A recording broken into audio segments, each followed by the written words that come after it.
누가복음 2장 7절부터 14절까지인데 우리 한 목소리로 같이 봉독하겠습니다.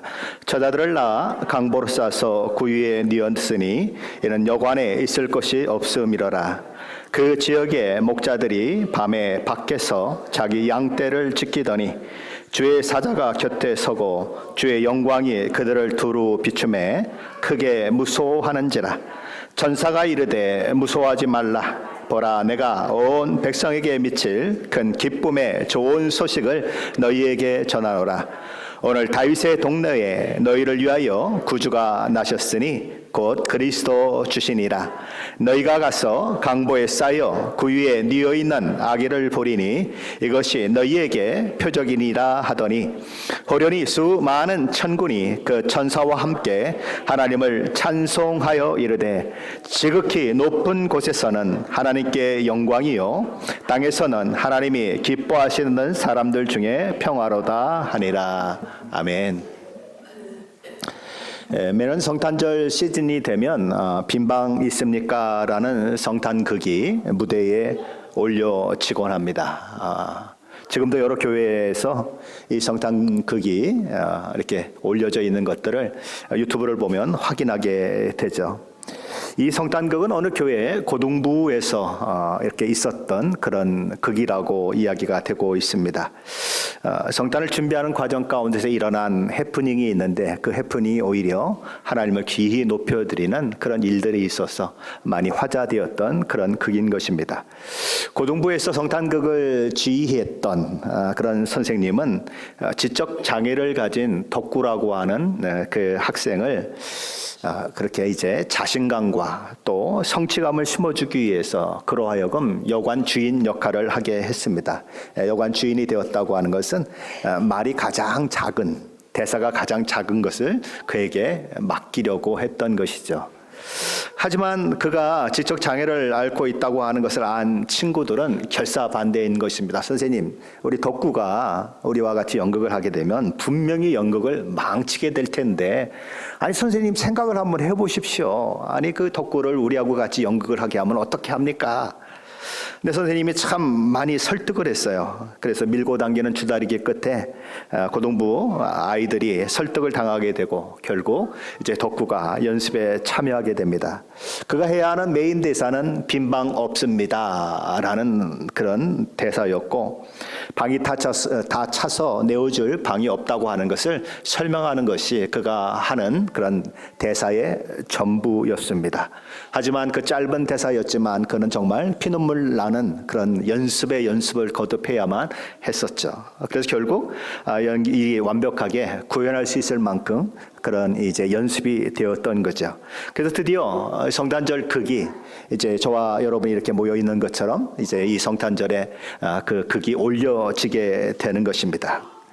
요셉과 마리아가 등장하고 요셉의 여관 주인인 덕구가 그리고 여관 주인인 덕구가 그렇게 등장하게 되는 것이죠. 요셉이 말합니다. 저희가 묵을 수 있는 방이 있습니까? 덕구가 더듬거리며 말합니다. 없습니다. 방이 이미 다 차서 없습니다. 이러면 설교가 오래되겠죠? 예, 그렇게 얘기를 하는 것입니다. 제 하나가 지금 만삭이 되어서 아기를 낳아야 하는데 제발 좀 부탁드립니다. 방 하나만 좀 구해 주십시오. 그랬더니 덕구가 또 얘기합니다. 아무리 그래도 소용없습니다. 빈 방은 없습니다. 그래서 요셉이 아내 마리아를 데리고 가려고 하는데 진통이 오자 마리아가 신음소리를 내죠. 그러자가 덕구가 다가갑니다. 잠깐만요. 빈방. 그러자 요셉 역할을 하는 고등부 학생의 눈치를 채고는 말합니다. 빈방 없다고 말하려는 거지요? 예. 옆에서 연출하던 선생님도 소리칩니다. 덕구야, 빈방 없다고 말해야 하는 거야. 그래서 덕구는 다시 이야기합니다. 빈방 없습니다. 알겠습니다. 여보, 빈방이 없다는데 다른 곳으로 가보십시다. 마리아가 신음소리를 하고서 일어나는데 덕구가 또 달려가는 것입니다. 잠깐만요. 선생님이 뒤에서 또 소리칩니다. 안 돼, 덕구야. 빈방 없다고 말해야 하는 거야. 근데 이 덕구가 선생님을 쳐다보면서 말합니다. 선생님, 정말 빈방이 없는 거예요? 아니 이렇게 만삭이 되어가지고 아기 예수님을 낳는다는데 정말 빈방이 없는 거예요? 이게 지금 연극이라고 하는 것을 잊어버린 거예요. 예수님을 배웠고 예수님을 낳는다는데 어떻게 빈방이 없다고 얘기할 수가 있느냐는 거죠. 그래서 돌려보낼 수가 없는 것입니다. 그래서 이 덕구는 얘기하는 거죠. 여기는 빈방이 없지만 덕구가 쓰는 방이 있어요. 거기 들어오시면 됩니다. 뭐 그랬으니 막 연극이 엉망이 됐죠. 그래서 너 때문에 연극이 망쳤다 그러고 막 선생님도 화가 나가지고 니들 다 들어가라 그러고 막 그러는데 이 덕구가 얘기합니다. 하나님 죄송합니다. 제가 연극을 다 망쳐버렸는데 어떻게 예수님이 아기로 오셨는데 방을 안 내줄 수가 있어요. 그러고 얘기해서 그것이 오히려 큰 감동이 되고 그 연극을 본 사람들이 너무 그 마음에 그것이 참 이렇게 좋은 인상으로 다가와서 막 박수를 치며 환영했다. 그런 이제 에피소드가 이제 여전히 이 성탄절에 그렇게 공연이 되고 있는 것이죠. 빈방 있어요라고 하는 부제목을 가지고 그렇게 공연이 되고 있는 것입니다. 저와 여러분의 마음속에도 빈방은 있습니까? 예수님이 들어오실 수 있는 빈방이 있습니까? 예수님을 위해 준비된 빈방이 있습니까? 오늘이 성탄절입니다. 성탄의 주인공인 예수 그리스도는 온데간데 없고 크리스마스라고 하는 말이 무엇을 말하는지도 관심이 없고 그저 선물 사고 포장하는 데 바쁘고 파티를 벌이고 연인들과 시간을 보내는데 바삐 움직이는 것이 오늘 이 시대의 모습입니다. 그러다 보니 정작 성탄의 주인공인 우리 주님이 보이지 않는 성탄이 되어가고 있는 것이 바로 오늘 우리의 현실이다라는 것이죠. 우리 아까 어린이들이 연극을 했는데 예수님의 인형이 있었어요. 그렇죠? 네. 연습 시작 전에 보니까 저기 우리 복도에 예수님이 등 버려져 있는데 그 마음이 있는 거예요. 맞아. 요즘 아이들, 요즘 어른들도 저렇게 예수님은 온데간데 없는 성탄절을 보내고 있지. 오늘 3번이나 잊어버렸어요. 예수님을. 네, 그럴 수 있다는 거죠. 네. 근데 이 예수님이 정말 이 땅에 오셨을 때에도 그랬다라는 것입니다. 아무도 그분의 탄생에 대해서 관심을 기울이지 않았다라는 거죠. 예수님이 오시기 400년 전서부터 예수님이 오실 때까지 하나님은 침묵하셨습니다. 무슨 말이냐면 하나님이 선지자를 통해서 말씀을 주시지 않았다라는 것이죠. 그래서 침묵기다 그렇게 이야기를 합니다. 말라기 선지자 이후에 약 400여 년 동안 선지자도 나타나지 않고 하나님의 말씀이 선포되지 않는 그런 암흑기를 보내며 거기 그 캄캄한 세상에 예수님이 오시게 되는 것입니다. 그리고 지금 이스라엘 사람들의 상황은 어떻습니까? 로마 제국의 속국이 되어서 어려움을 겪는 그런 상황 가운데 그들은 밤낮으로 메시아이신 그분이 오시기를 그렇게 기원하며 그렇게 지내고 있었던 것이죠. 그러나 그렇게 예수님이 오시기를, 메시아가 오시기를 기다렸지만 정작 메시아이신 예수님이 이 땅에 오셨는데도 불구하고 유대인의 종교 지도자들 그리고 여러 사람들은 별로 관심을 기울이지 않는 것입니다. 마태복음에 나오는 것이 무엇입니까? 아까 이 선물꾸러미를 가지고 왔던 동방박사들이 선물을 가지고 유대인으로 왕으로 나신 이가 어디 계시냐라고 물었을 때에 이 바리새인과 그리고 대제사장들은 즉각 대답했습니다. 왜냐하면 미가서 5장 2절에서 베들레헴에서 베들레헴 에브라다야 그러면서 예언했던 말씀이 있었기 때문에 그냥 즉각적으로 예수님은 베들레헴에서 옵니다 라고 이야기할 정도로 성경에 박식했습니다. 그런데 예수님이 어디에서 태어날 것도 알고 또 3명의 그런 이 동방박사들이 와서 유대인으로 왕으로 나신 이가 어디 계시냐라고 물었는데도 불구하고 대제사장이나 서기관들이나 누구도 예수님이 탄생하신 베들레헴으로 간 사람은 아무도 없었습니다. 마리아는 바로 그런 아무도 찾지 않는 베들레헴에서 진통이 점점 빨라지는 이런 상황을 맞고 있으면서 빈방을 찾고 있는 것이죠. 누가는 그 상황을 담담히 이렇게 적고 있습니다. 첫 아들을 낳아 강보에 싸서 구유에 뉘었으니 이는 여관에 있을 것이 없음이로라. 우리 주님은 당신을 따르려는 제자들에게 이런 말씀을 하신 적이 있습니다. 인자는 머리 둘 곳이 없느니라. 우리 주님은 태어날 때도 머리 둘 곳이 없으셨습니다. 아무도 그분을 환영하는 사람은 없었습니다. 죄와 허물로 죽은 우리를 살려내시기 위해서 성자 하나님이 사람의 몸으로 이 땅에 태어나셨지만 아무도 주목하는 사람도 없었고 아무도 감사를 표현하지 않았습니다. 이스라엘 사람들이 갈망했던 메시아는 이런 메시아가 아니었습니다. 로마의 압제로부터 그들을 구해낼 그런 메시아, 백마 타고 오시는 메시아, 온 세상을 정벌하고 이스라엘 백성들을 온 열방과 나라 가운데 우뚝 세우는 그런 메시아를 그들은 기다리고 있었기 때문에 서로 성경에서 그 메시아가 베들레헴 땅에 온다고 이야기했다고 하더라도 그들은 생각하는 것입니다. 그곳에 이렇게 아무런 징조도 없이 그렇게 촌구석에서 예수님이 그 메시아가 오실까라는 생각을 하는 것입니다. 오신다면 요한계시록에 기록된 그 말씀처럼 백마 타고 하늘에서 오시지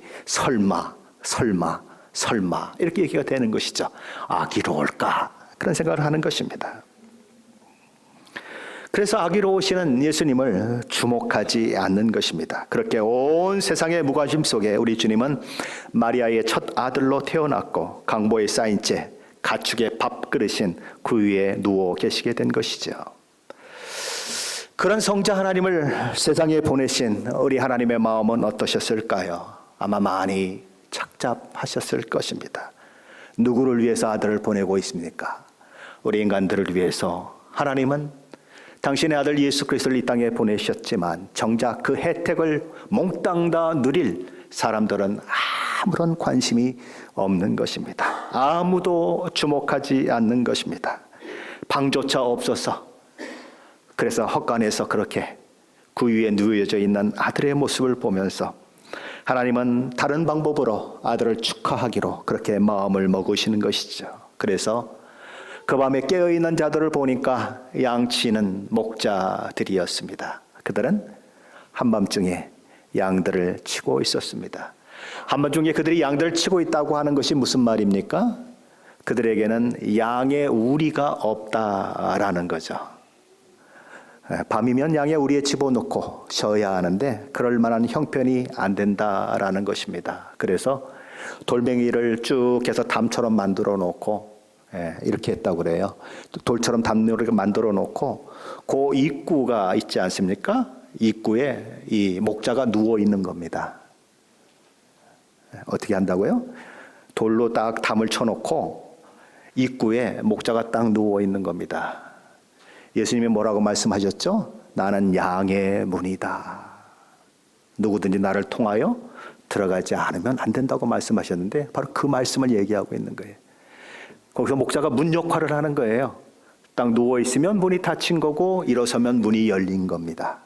바로 그런 상황을 가지고 예수님이 말씀을 하셨는데 바로 이 목자들은 그러니까 굉장히 가난한 자들이고 또 뭐 이렇게 잘 배우지 못한 자들이고 그 시대의 천한 사람들로 그렇게 불리던 사람들이었다. 그래서 법정에서 목자들이 증언하는 것은 거부되었다. 왜냐하면 하도 거짓말도 잘하고 하도 무식한 사람들이라서 그런 기록들이 나오고 있는 것이죠. 그만큼 별로 환영받지 못하던 사람들이었다. 그러나 그들이 밤에 양들을 치고 있었던 까닭에 천사의 놀라운 소식을 듣게 되고 예수님을 만나는 그런 일들이 있었다라는 거죠. 갑자기 그들의 양을 치고 있는 그곳에 아주 그냥 이 운동장에 서치라이트가 비치는 것보다 더 강한 빛이 비추이게 되는 것이죠. 그냥 그들은 너무 놀라는 것입니다. 그렇잖아요. 여러분들 뭐 어디 문 열고 들어가는데 갑자기 사람만 마주쳐도 그냥 깜짝 놀래가지고 그러는 판인데 갑자기 그렇게 빛이 비치고 천사가 나타나면 얼마나 놀라겠습니까? 그들은 크게 놀랬다 이렇게 기록되고 있습니다. 우리 가끔 이렇던 메가톤급 뭐 위력이다, 뭐 이런 얘기를 합니다. 그럼 무슨 위력이라는 것입니까? 어마어마하게 큰 힘이다, 이런 얘기잖아요. 바로 그런 메가폰급 두려움이 그들에게 임하게 되는 것이죠. 그런데 천사가 그들에게 이렇게 얘기를 하는 것입니다. 10절로 12절이죠. 천사가 이르되 무서워하지 말라. 보라, 내가 온 백성에게 미칠 큰 기쁨의 좋은 소식을 너희에게 전하노라. 오늘 다윗의 동네에 너희를 위하여 구주가 나셨으니 곧 그리스도 주시니라. 너희가 가서 강보에 쌓여 구유에 뉘어 있는 나귀를 보리니 이것이 너희에게 표적이니라 하더니, 천사는 크게 두려워하는 그들에게, 크게 무서워하는 그들에게 무서워하지 말라라고 말합니다. 왜냐하면 예수님의 탄생은 크게 두려워할 사건이 아니고 오히려 크게 기뻐할 큰 기쁨의 소식이기 때문입니다. 왜 예수님의 탄생의 사건이 그렇게 큰 기쁨의 소식입니까? 다윗의 동네인 베들레헴에 탄생하셔서 강보에 쌓여 구유에 뉘어 있는 아기 예수님의 나심은 그리스도가 주가 되시는 구주의 나심이기 때문입니다. 여기 너희를 위하여 구주가 나섰으니라는 하는 이 표현은 그 당시 황제들에게 그렇게 드려졌던 그런 내용의 그런 것들인 것입니다. 베를린 박물관에 가면 가이사 아우구스투스의 비문에 실려 있는 기록이 있는데 이런 표현이 있습니다. 그의 생일은 세상을 위한 좋은 소식의 시작을 알리는 표시였다. 아우구스투스라고 하는 말은 거룩한이라고 하는 뜻을 가지고 있는 말입니다. 기원전 27년 로마 원로원으로부터 이런 호칭을 받은 가이사로 아우구스투스는 황제로서 전권을 행사한 최초의 로마 군주입니다. 아시아의 총독 파울루스 파비우스 막시무스라고 하는 이 사람은 아우구스투스 황제의 생일을 새해의 시작으로 삼아야 한다고 강력히 주장했는데, 그러면서 이렇게 얘기를 했습니다. 가장 신성한 가이사르의 생일이 최고의 기쁨 혹은 혜택인지 가늠하기 어렵다. 우리는 만물의 시작과 그의 생일이 동등하다고 정당하게 주장할 수 있다. 그리고 그는 온 세상에 새로운 의미를 부여했다. 만일 가이사르가 모두에게 공동의 혜택을 베풀기 위해 태어나지 않았다면 세상은 스스로의 파멸을 맹목적으로 받아들이고 말았을 것이다. 세상의 창조가 누구의 생일과 함께 시작된다고 주장해야 하는가? 가이사르 아우구스투스와 그의 생일과 동등한 것으로 취급되어야 할 만큼 신적인 존재로 그렇게 칭송받고 있는 것입니다. 그리고 이제 지역 의회에서는 아우구스투스에게 영예를 돌리기로 결정하면서 이런 결정을 내렸다고 이야기합니다. 우리의 삶에 신이 내린 섭리는 인류의 은택을 위해 아우구스투스를 생산하고 그를 덕으로 채움으로써 열정과 간대함으로 우리의 삶을 위해 완벽한 선을 창조하셨으며, 그가 나타났을 때 가이사르는 기쁜 소식을 예상했던 모두의 소망을 훨씬 초과했다. 그리고 그의 생일은 그의 오심을 통해 세상을 위한 좋은 소식의 시작을 알렸다.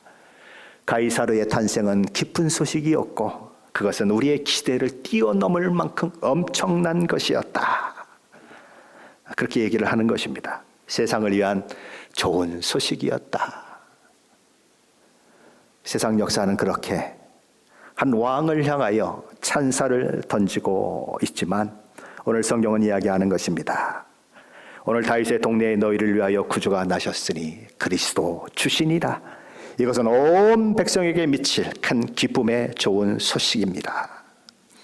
가이사르 아우구스투스에게 놀라운 그런 능력이 부어지고 그 로마 제국이 온 세상을 제패하고, 그래서 가이우스 이 아우구스투스 때에 박스 로마나라고 하는 그런 별명이 붙여지죠. 뭐냐면 평화가 왔다라는 것입니다. 로마의 평화가 왔다, 그런 얘기죠. 그러나 그 평화는 어떤 평화입니까? 힘과 억눌림에 의한 평화였습니다. 가이사르 아우구스투스가 신적인 칭호를 받고 신적인 경배를 받았지만 그는 죽어 썩어 벌레가 먹어 치우면 아무것도 남지 않는 하잘것 없는 인간에 불과할 뿐이었습니다. 그가 세운 강력한 로마도 영원한 나라인 것처럼 보였지만 조만간 무너져 내릴 그런 나라에 불과했습니다. 하지만 우리 주님의 탄생과 십자가 죽으심으로 죄 허물로 죽은 우리를 살려내시고 죄의 결과로부터 우리를 자유케 하심으로 우리에게 진정한 평화를 우리 주님은 가져다 주실 뿐만 아니라 우리 주님만이 우리의 주가 되시고 구주가 되시는 분으로 영원한 영광과 존귀를 가지실 분이시요 우리를 위해 세우신 하나님의 나라는 영원히 계속되는 것입니다. 그러기에 그분의 오심은 세상의 왕이 오심과는 비교가 할 수 없는 온 세상에 영향을 미치는 큰 기쁨의 소식인 것입니다. 목자들에게 이렇게 천사의 메시지가 전달되자 이제 하늘의 허다한 천사들이 어마어마한 규모의 합창단이 되어서 예수님의 생신을 축하하는 찬양을 부릅니다. 오늘 보면 13절로 14절인데 한번 같이 읽어볼까요? 13절로 14절입니다. 호련히 수많은 천군이 그 천사들과 함께 하나님을 찬송하여 이르되 지극히 높은 곳에서는 하나님께 영광이요 땅에서는 하나님의 기뻐하신 사람들 중에 평화로다 하니 허다한 천군 천사들은 예수님의 오심이 하나님의 작정과 계획 가운데 일어난 하나님의 사랑과 은혜의 선물임을 노래합니다. 지극히 높은 곳에서는 하나님께 영광이요 라고 찬양합니다. 우리 주님의 이 땅에 오심, 십자가에 달려 죽으심, 그리고 그 일을 통해서 인류를 죄와 허물로부터 사함받게 하시는 그 모든 일들, 첫사람 아담이 망가뜨린 하나님의 창조를 마지막 아담으로 오신 우리 주님이 다시 처음으로 돌려놓으시는 사건들, 잃어버린 하나님의 자녀들을 하나님께 되돌리는 그런 일들, 그 모든 일들은 하나님께 영광이 되는 그런 일들이다. 예수님의 탄생에 대해서 천사들은 그렇게 찬양을 하고 있는 것입니다. 그러므로 예수님의 탄생은 이 백성은 내가 나를 위하여 지었나니 나를 찬송하게 하여 함이라고 하는 이사야서 43장 24절 말씀의 회복을 가져오게 되는 것입니다. 그리고 그 모든 일들은 하나님께 영광을 돌리는 일들로 귀결되는 것이죠. 천사들 또한 예수님의 오심을 뭐라고 찬양합니까? 땅에서는 하나님이 기뻐하신 사람들 중에 평화로다라고 찬양합니다. 땅에서는 누구에게 기쁨이 되고 누구에게 평화가 되는가? 하나님이 기뻐하신 사람들 중에 평화로다, 그렇게 이야기되고 있습니다. 누구나 하나님이 주시는 평화를 누리는 것이 아니라 하나님이 기뻐하시는 사람들 중에만 그런 사람들이 있다라는 것입니다. 예수 그리스도가 이 땅에 오셨고 예수 그리스도를 통하여서 우리를 구원하고자 하는 하나님의 모든 계획들이 있었지만 그 모든 것들이 누구에게 해당이 되는가? 누구에게 혜택이 가는가? 아무나가 아니라 누구나가 아니라 예수 그리스도를 마음 가운데 믿음으로 구주로 받아들이고 예수님의 십자가를 통해서 자신의 죄와 허물을 용서받는 그 은혜를 경험한 자들만이 평화를 누리게 된다. 하나님의 심판으로부터 하나님의 사랑받는 자녀로 하나님의 진노로부터 영원한 생명을 얻는 자들로 세워지는 그 일들이 있게 될 것이다. 그렇게 이야기를 하는 것이죠. 하늘의 찬송을 보며 이 양을 치던 목자들은 또 한 번 놀라는 것이지요. 그리고는 다윗의 동네인 베들레헴에 탄생하신 아기 예수를 보기 위해 그들은 일어나는 것입니다. 천사들을 떠나서 하늘로 올라가고 목자들은 서로 말하되 이제 베들레헴으로 가서 주께서 우리에게 알리신 바 이 이루어진 일을 보자 하고 그들이 어떻게 했습니까? 빨리 가서 어떻게 했다고요? 빨리 가서 마리아와 요셉과 구유에 누인 아기를 찾아서 보고 천사가 자기들에게 이 아기에 대하여 말한 것을 전하니 듣는 자가 다 목자들이 그들에게 말하는 것들을 놀랍게 여기되 마리아는 이 모든 말을 마음에 새기어 생각하니라. 온 세상에 미칠 기쁨의 소식, 오늘날 다윗의 동네인 베들레헴에 구주가 나셨다는 소식을 천사들로부터 전해 듣는 목자들은 즉각 일어났습니다. 그들은 말하는 것이죠. 자, 베들레헴으로 가서 주께서 우리에게 알리신 바 이 이루어진 일을 보자. 그리고 그들은 서둘렀다라는 것입니다. 그리고 마리아와 요셉과 구유에 누인 아기를 찾아냈고 그리고 그들이 여기에 오게 된 이유, 어떻게 해서 여기까지 오게 되었는지에 대한 것들을 설명했다라는 거죠. 그랬을 때 요셉도 놀라고 마리아도 놀라고 거기에 함께 있었던 사람들도 놀랬다라는 거죠. 기이 여겼다라는 것입니다. 하지만 주변의 모든 사람들의 반응과 마리아의 반응은 좀 달랐다라고 기적합니다. 19절은 이렇게 말합니다. 마리아는 이 모든 말을 마음에 새기어 생각하니라.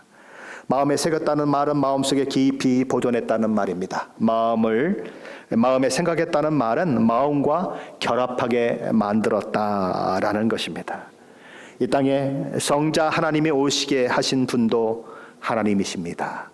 그리고 한밤중에 캄캄한 밤에 양을 치고 있는 목자들에게 예수 탄생의 기쁜 소식을 전해주신 분도 하나님이십니다. 그 일은 오늘도 저와 여러분에게 일어나고 있습니다. 예수 그리스도를 보내신 사건은 2000여 년 전에 이미 일어난 사건입니다. 그리고 저와 여러분, 성탄절을 맞는 저와 여러분에게 하나님은 예수 그리스도의 복음을 알려주십니다. 왜 예수님이 이 땅에 오셨는가? 무엇 때문에 오셨는가? 누구를 위해 오셨는가? 그를 믿었을 때에 어떤 은혜들이 우리에게 임하게 되는가? 하나님이 어둠 가운데 잡혀있는 우리들에게 마치 양을 치는 목자들에게 빛이 비추이고 예수 그리스도의 탄생을 알리는 소식을 알리는 것처럼 하나님은 우리를 찾아오시는 것입니다. 그리고 들려주시는 것이지요. 하나님이 너를 위해 이런 일을 했단다. 아들 예수가 너를 위해 이 땅에 태어났고 아들 예수가 너를 위해 십자가에 달려 죽었단다. 내가 보낸 예수를 통하여 이루어진 구원의 기쁨, 복음의 핵심, 마음 가운데 받아들이고 구원받은 자의 그 영광에 참여하지 않을래? 우리 하나님 우리 마음을 찾아오셔서 말씀하시는 것입니다. 이제는 누가?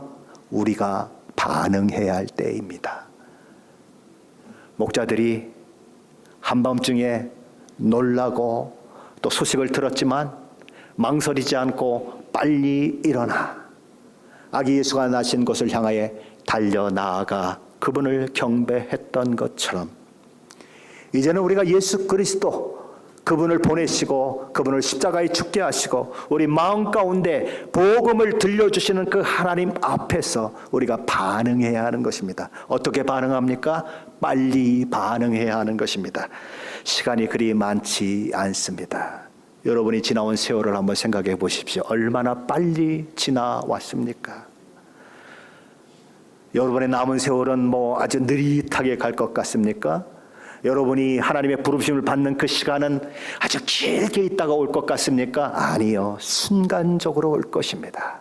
지금이 구원받을 만한 때요. 지금이 은혜 받을 때인 것입니다. 빨리 반응해야 하는 것이죠. 20절은 목자들이 자기들에게 이르던 바와 같이 듣고 본 그 모든 것으로 인하여 하나님께 영광을 돌리고 찬송하며 돌아갔다라고 얘기합니다. 그들은 뭐 했다고요? 들었습니다. 봤습니다. 그리고 그 모든 것들을 인하여서 그 마음 가운데 기쁨을 가지고 돌아갔다라고 얘기합니다. 예수 그리스도를 마음 가운데 모시는 자들에게도 바로 그런 듣고 보고 기쁨이 임하고 하나님께 영광을 돌리는 그 일들이 있을 것입니다.